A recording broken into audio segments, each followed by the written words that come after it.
Bien, señores, estamos aquí hoy, buenas tardes, después de haber pasado un tránsito terrible. El tráfico está terrible. Los que no tengan necesidad de estar en la calle, váyanse a su casa y quédense quietos, que han habido una cantidad de accidentes y de problemas por el tránsito que no quiero ni decirles, porque no quisiera hoy traer noticias negativas que las ha habido con abundancia. Y quiero hablarles de dos o tres cosas que son de interés general para el país y para todos ustedes. Ustedes habrán visto en los periódicos hoy, no más hablan del discurso y lo que dijo el Papa Francisco. El Papa Francisco es el primer hispanoamericano que llega a ser el dirigente máximo de la Iglesia Católica Romana. El Papa es jesuita. ¿Qué son los jesuitas? Los jesuitas son sacerdotes que pertenecen a órdenes religiosas. Cuando una persona se hace sacerdote, se hace cura, puede ser un sacerdote que tenga, podríamos llamar, libre albedrío desde el punto de vista económico y social, porque es asignado a una iglesia, etcétera, y se desenvuelve en una forma más o menos independiente. Y hay entonces los sacerdotes que pertenecen a órdenes religiosas. Quizás la orden religiosa más importante, por lo menos la que históricamente es más interesante, es la Orden de Jesús, de los jesuitas. Los jesuitas fueron fundados por San Ignacio de Loyola. Ignacio de Loyola era un militar que había combatido, había ganado muchos galones y demás, y cuando se hace religioso funda una compañía de Jesús que llama él, que la estructura es como una estructura militar. Ha sido tan militante a través de los años que ha tenido conflictos con muchísimos gobiernos, sobre todo los europeos originalmente, y fue expulsado de casi todos los países en un momento dado. Pero siempre la preparación que tienen para ser un sacerdote jesuita, hay que tener una cantidad increíble de años de estudio y saben mucho de todo. Eventualmente se fundó el Opus Dei, que es casi una derivación de los jesuitas, que Opus Dei en latín quiere decir la obra de Dios, y es la parte política que rige en muchos países de América Latina, sobre todo, y en varios países europeos. Hay una cantidad de personas que pertenecen al Opus Dei y que han sido entrenados en forma que desempeñen las altas funciones de los estados, y han sido entonces muchos de ellos cancilleres, ministros de gobierno, etcétera, de muchos países. Yo podría mencionarle a varios de ellos, pero eso no viene al caso en el día de hoy. El Papa Francisco ha hablado a la curia romana. La curia romana son el gobierno de la Iglesia Católica Romana, son los cardenales, los obispos, los mayores dignatarios. Y le ha echado una especie de boche, según dicen, diciéndole de las cuestiones, porque los sacerdotes, que son seres humanos, cuando llegan al poder, les pasa lo mismo, quizás en menor grado, pero básicamente lo mismo, que le pasa a los políticos cuando llegan al poder, que se creen que son unos leones, que son los jefes, que nadie se le puede poner al lado, que se convierten casi en dictadores. Y el Papa les llama la atención sobre eso. Los jesuitas tienen colegios, se dedican a la enseñanza en muchas partes del mundo. Y uno de los colegios principales que tuvieron en América Latina fue el Colegio Belén, en La Habana, Cuba, donde estudió Fidel Castro y sus hermanos, y donde estudió Monseñor Arnaiz, que ustedes saben que murió recientemente y era contemporáneo de Fidel Castro. esa gente quedan marcadas siempre porque tienen un pensamiento muy organizado y saben a lo que van. Quizás por eso Fidel Castro ha sido lo que ha sido, que es quizás el hombre de Estado, el político más curioso, interesante y digno de estudio del pasado siglo en toda América. Y en este siglo todavía no sabemos cuánto va a durar. Los españoles, San Ignacio de Loyola era español. Los españoles fueron conquistadores no solamente de toda América, que vinieron con el propósito de enseñar a los nativos a la religión católica romana, a enseñarles a leer y escribir. Los nativos de América no tenían escritura. Y vinieron a colonizar en ese sentido. Al revés de los anglosajones que son los que vienen del norte de Europa, son los sajones y anglo-ingleses. Cuando vinieron a América, a los Estados Unidos, actuaron de otra manera. Vinieron a los Estados Unidos a arrebatar lo que era colonias españolas. Llegaron a San Agustín, en la Florida, y grandes personajes de la historia como Ponce de León fueron a la Florida a descubrir, que era un viejo Ponce de León, a descubrir la fuente de la juventud porque quería rejuvenecerse. Y luego más allá de eso, hacia el norte, ellos también fueron explorando, pero luego vinieron los anglosajones y llegaron a países como Canadá. En Canadá es que en los mapas que se hacían en aquella época, ahí había esa era una zona tan remota y tan fría que los cartógrafos escribían a Canadá y por eso se quedó Canadá. Todos esos indígenas de los Estados Unidos fueron diezmados, acabados, en vez de hacer lo que hacían los españoles, que era tratarles de enseñar.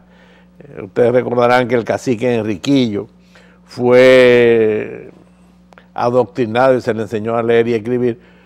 Los anglosajones no hacían eso, lo que querían era exterminarlos para ocupar ellos el lugar.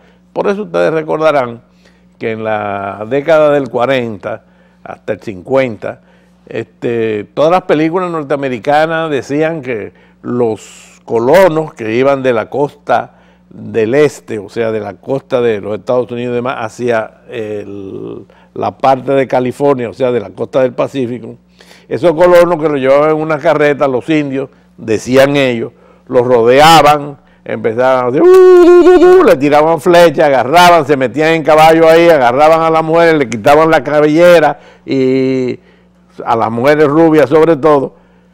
Todo eso fue un invento para justificar aquella masacre que hubo. Incluso hay grandes héroes como Billy the Kid y Buffalo Bill. Buffalo Bill, cuando se hizo la línea de ferrocarriles que iba de una costa a la otra, cruzaba todo lo que hoy en día es el cinturón donde se siembra el maíz y los granos en los Estados Unidos, que eso estaba lleno de búfalos. Esos búfalos eran de los que vivían, los que comían y con cuya piel hacían los indios sus casas, y los exterminaron como una manera de quitar la comida y el albergue a los indígenas, y por eso Buffalo Bill se decía que iba en el tren y él solo llegó a matar 50,000 búfalos que se quedaban ahí a la intemperie para pasto de los pocos animales que se lo comían y para que se pudrieran ahí. Eso llegó al extremo de que en 1930, 36 se habían reducido a 500 o 600 búfalos cuando originalmente habían 60 millones.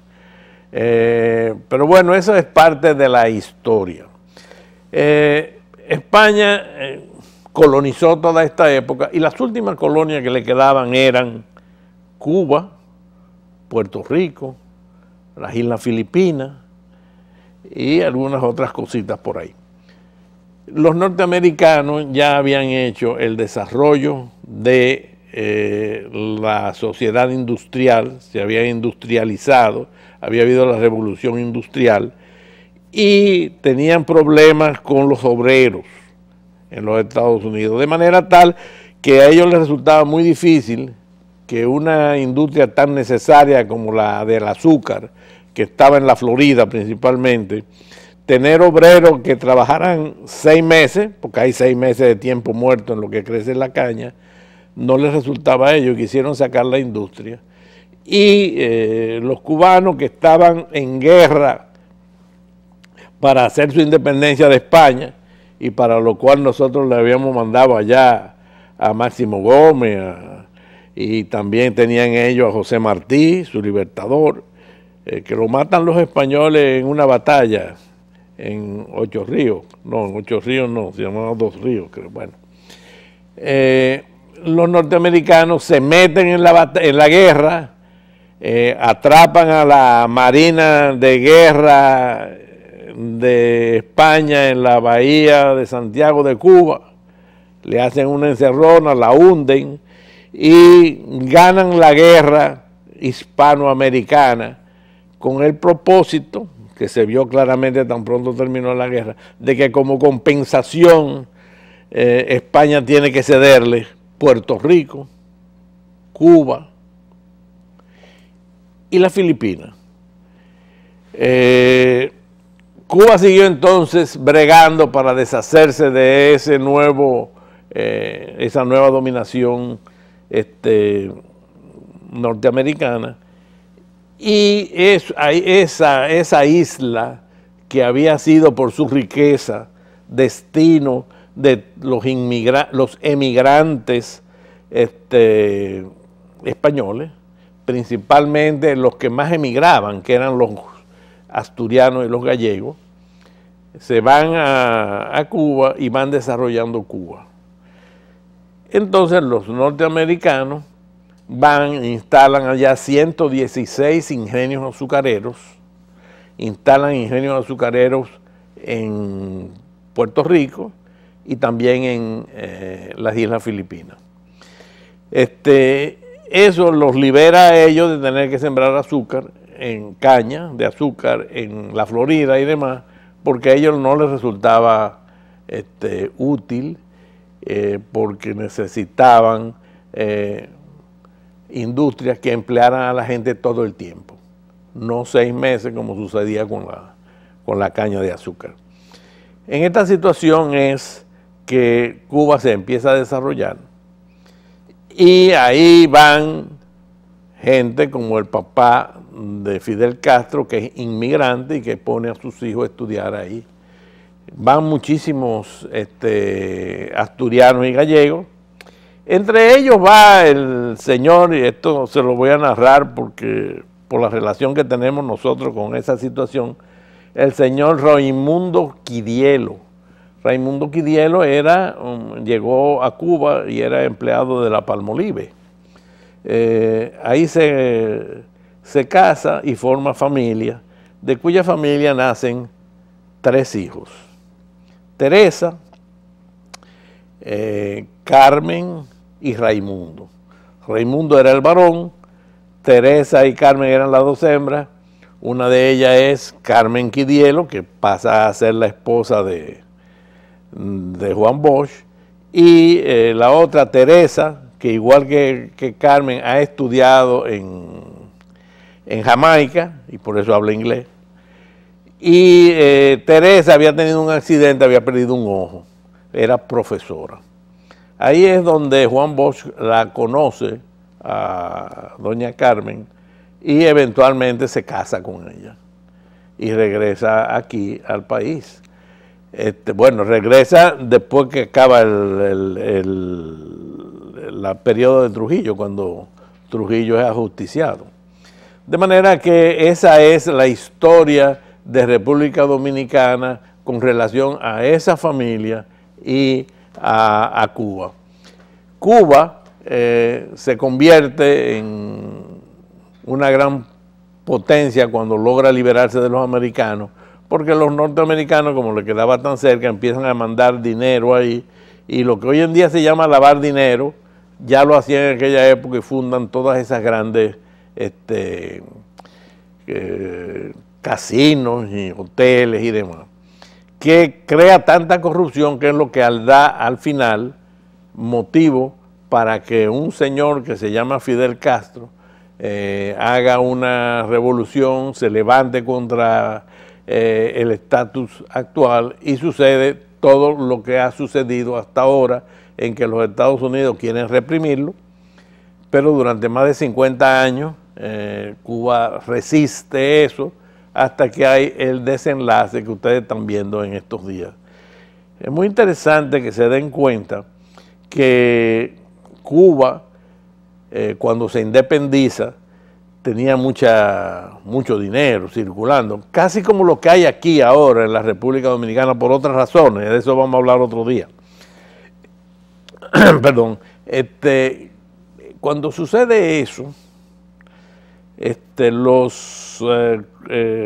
que se independiza Cuba, los españoles que iban a Cuba como porque era un territorio español, no necesitaba visado ni necesitaba nada, era como ir de aquí a Santiago, pues regresan a España y es donde se desarrolla la ciudad de Barcelona. Yo en una ocasión estaba en Barcelona y vi que todas las casas importantes, bonitas del centro, del casco de la ciudad, no solamente tenían el mismo estilo y la misma altura, sino que habían sido construidos en los mismos años.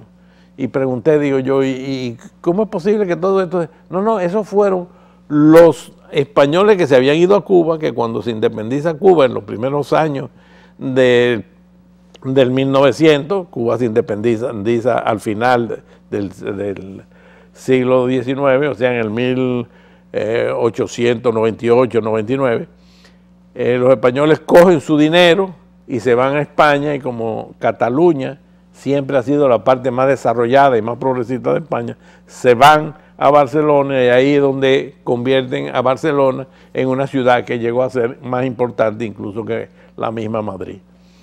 Fíjense, todo esto yo se lo explico para que ustedes se den cuenta cómo evolucionan los países y todo de acuerdo al flujo económico que hay y cómo se desarrolla. Muchos de ellos, de los asturianos y gallegos, se van a Asturias. Hoy día, todavía, todas esas familias que iban y se hacían ricas en Cuba, al regresar a Asturias, los llamaban los indianos, porque todavía ya se decía que las Indias occidentales eran lo que es hoy América. Y todos ellos hicieron grandes residencias que se caracterizan porque tenían una entrada con unas hileras de palmas reales que llevaban desde Cuba, que cultivaban a los dos lados. Todavía hoy en día existen esas grandes residencias, y no hace mucho, hace 6 o 7 años, en un viaje que yo estaba en Villaviciosa, que es el lugar donde venían la mayor parte de los asturianos aquí, que es donde se hace la sidra y muchos de la industria asturiana, me invitaron a la casa de unos asturianos que aquí son una familia muy acomodada, dueña de muchos comercios, y esa casa era la que había sido la casa de los dueños del Encanto de La Habana. El Encanto de La Habana fue la primera tienda por departamentos que existió en América Latina. En aquella época incluso iban gente de Santo Domingo a comprar al Encanto de La Habana. Cuando Fidel Castro gana el poder, se confisca todo eso y ellos se van, y es cuando tienen que vender la residencia esa que tenían ellos allá, porque no tenían ya con qué sostenerla, y entonces la compró esa familia, hoy de origen asturiano, pero hoy dominicano, que aquí es muy conocido. yo quisiera también hoy poner el teléfono, dile que me pongan el teléfono por si alguien quiere, después que tengamos, ya tenemos que ir a comerciales. ¿Sí? Bueno, vamos a subir a comerciales y después vamos a poner los teléfonos por si ustedes quieren hacer alguna pregunta, que yo les voy a seguir explicando algunas otras cosas que son interesantes para que ustedes entiendan el por qué Cuba era más adelantada que la República Dominicana desde antes de la revolución, y hoy en día que hay temores de que vaya a opacar a nuestro territorio, para que ustedes se den cuenta de que no va a suceder eso si nosotros nos espabilamos. Adelante con el programa.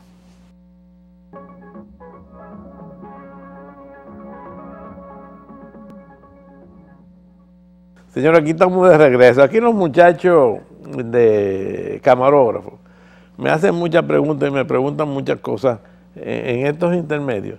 Y uno de ellos me ha estado preguntando que cómo entonces los dominicanos, que qué somos. Y yo estoy explicando, diciéndole, nosotros los dominicanos tomados así, al azar, tienen todos 17% de sangre indígena, nativa, taína. Aquí se ha dicho que los indios taínos desaparecieron. ¿Y cómo van a desaparecer? Se mezclaron con los españoles, imagínense ustedes, cuando esos españoles se pasaban 3 o 4 meses en un barco para venir de Europa aquí, llegaban aquí y veían toda esa indígenas en las playas, desnudas y demás, llegaban como lobos, entonces se mezclaban, y de ahí es que nacieron todo eso. Y entonces, ¿y de dónde vienen nosotros dominicanos? Bueno, yo le voy a decir, yo te voy a explicar ahora. Hoy en día hay una sociedad, National Geographic Society, que tú determinas, tú le mandas una muestra de dentro de la boca, de saliva o de sangre, y ellos determinan el origen de la gente, de dónde viene. Yo te puedo decir de mi familia, que nosotros vinimos originalmente de África, como todo el mundo, porque la vida humana se originó en África.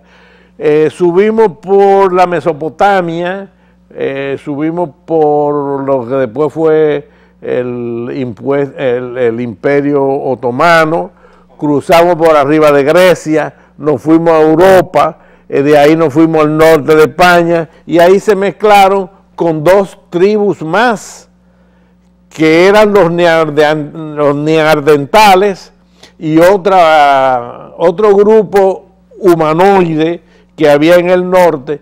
Y mi familia, yo sé que yo tengo 3% de sangre de neandertal, medio por ciento de sangre de esos indígenas no, esos cavernarios que había en el norte y después vinimos a Europa, a América, y nos mezclamos con el resto entonces, todo el mundo tiene una mezcla. Ahora, el dominicano tiene esa misma mezcla con los taínos y demás. Por eso los dominicanos son distintos. Incluso el dominicano de piel oscura no es negro. Ustedes se dan cuenta enseguida, ponen un dominicano y un haitiano que es africano puro, y ustedes ven que el color es completamente distinto y las facciones también. Y es porque el dominicano, yo viajo y desde que veo un dominicano en una calle, por el color y la fisonomía, yo me doy cuenta y digo, este es dominicano, y empiezo de una vez a hablar con ellos. El dominicano es una raza y es tan echada para adelante y tan exitosa en todo lo que hace, porque los híbridos son siempre mejores que los componentes de esa hibridación. Por eso nosotros no tenemos que tener miedo a nadie, y nosotros podemos llegar a ser una gran nación si seguimos siendo nosotros. De manera tal que no solamente sucedió lo que sucedió en Cuba, sino que nosotros estamos más mezclados que los propios cubanos, porque en Cuba no se mezclaban tanto como se han mezclado en la República Dominicana. Y encima de todo eso, Trujillo, que se dice que lo hacía porque quería blanquear la raza, trajo inmigrantes, en primer lugar judíos, cuando empezó la persecución de los judíos en Europa. Después vinieron japoneses, vinieron chinos, vinieron estos que fueron allá a Constanza.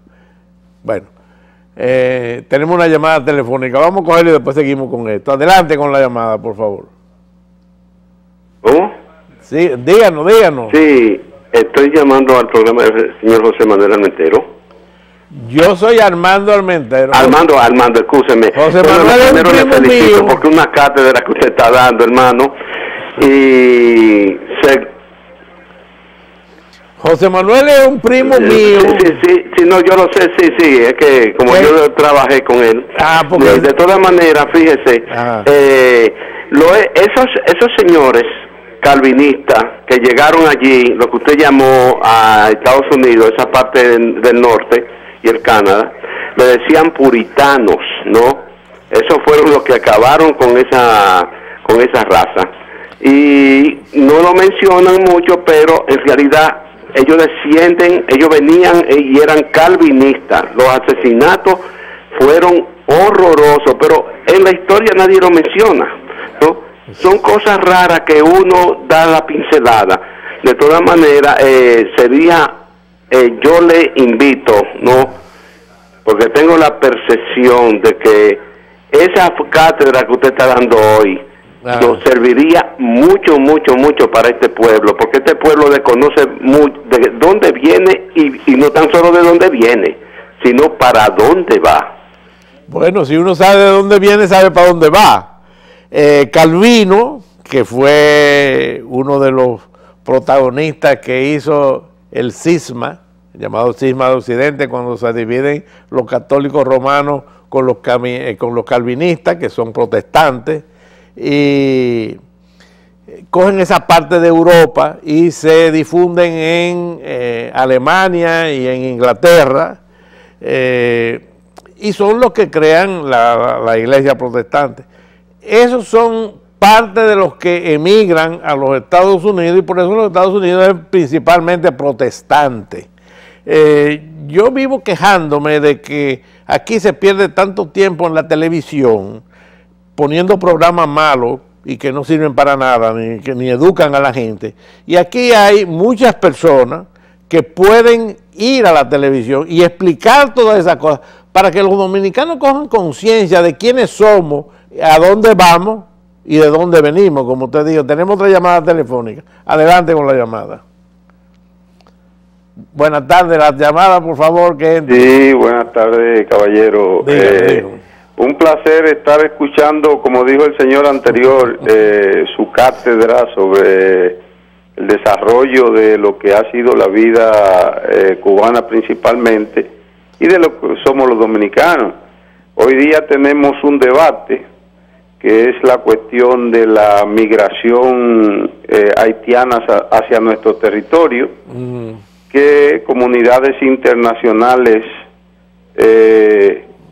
quieren la unificación de los dos países, indiscutiblemente que es así. La geopolítica mundial, eso es lo que se vislumbra que quieren. Pero así como dice usted que nosotros somos una raza híbrida, puesto que tenemos muchas mezclanzas, y eso nos lleva a que seamos más inteligentes, más aceptables en las grandes civilizaciones del mundo. Mientras tanto, a los haitianos no lo quieren ellos, pero quieren que nosotros lo asumamos como parte de una cultura que no es su cultura. Por ese lado. Por otro lado, usted dijo algo importante sobre la cuestión del miedo que hay en la sociedad dominicana con la apertura de Cuba, que yo espero en la misericordia de Dios de que se pueda llevar a cabo. Pero nosotros no hicimos en nuestra historia lo necesario para equipararnos a Cuba en muchísimas situaciones. Por ejemplo, yo he tenido el privilegio, le habla el licenciado Carlos Manuel de la Cruz de Arroyo Hondo, yo he tenido el privilegio de conocer muchas civilizaciones. La madre, que es la europea, sea, la madre realmente es la africana, como usted decía, porque todos venimos de África. Y yo no he conocido un cubano que no tenga mínimamente una profesión mínimo técnica.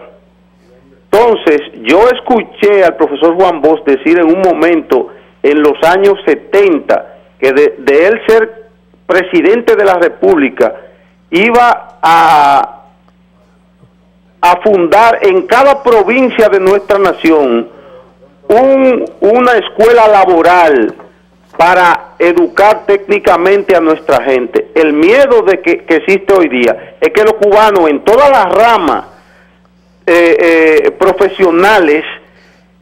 Licenciado, escúcheme, pero nos están botando de aquí porque se nos acabó el tiempo. Yo le agradezco mucho su llamada, su contribución, y ojalá usted y otras personas como usted que saben de todas estas cosas, pudiéramos venir a este o a cualquier otro programa que quieran hacer, algunas estaciones de televisión que debieran de dedicar tiempo para educar al país, porque educar a este país no es solamente hacer escuela, sino tener quien les enseñe. Y usted y yo y otras personas podemos hacerlo como lo hago yo, y yo estoy seguro que lo haría usted gratuitamente. Señores, se nos acabó el tiempo. Les deseamos todo lo mejor y que pasen un feliz fin de semana.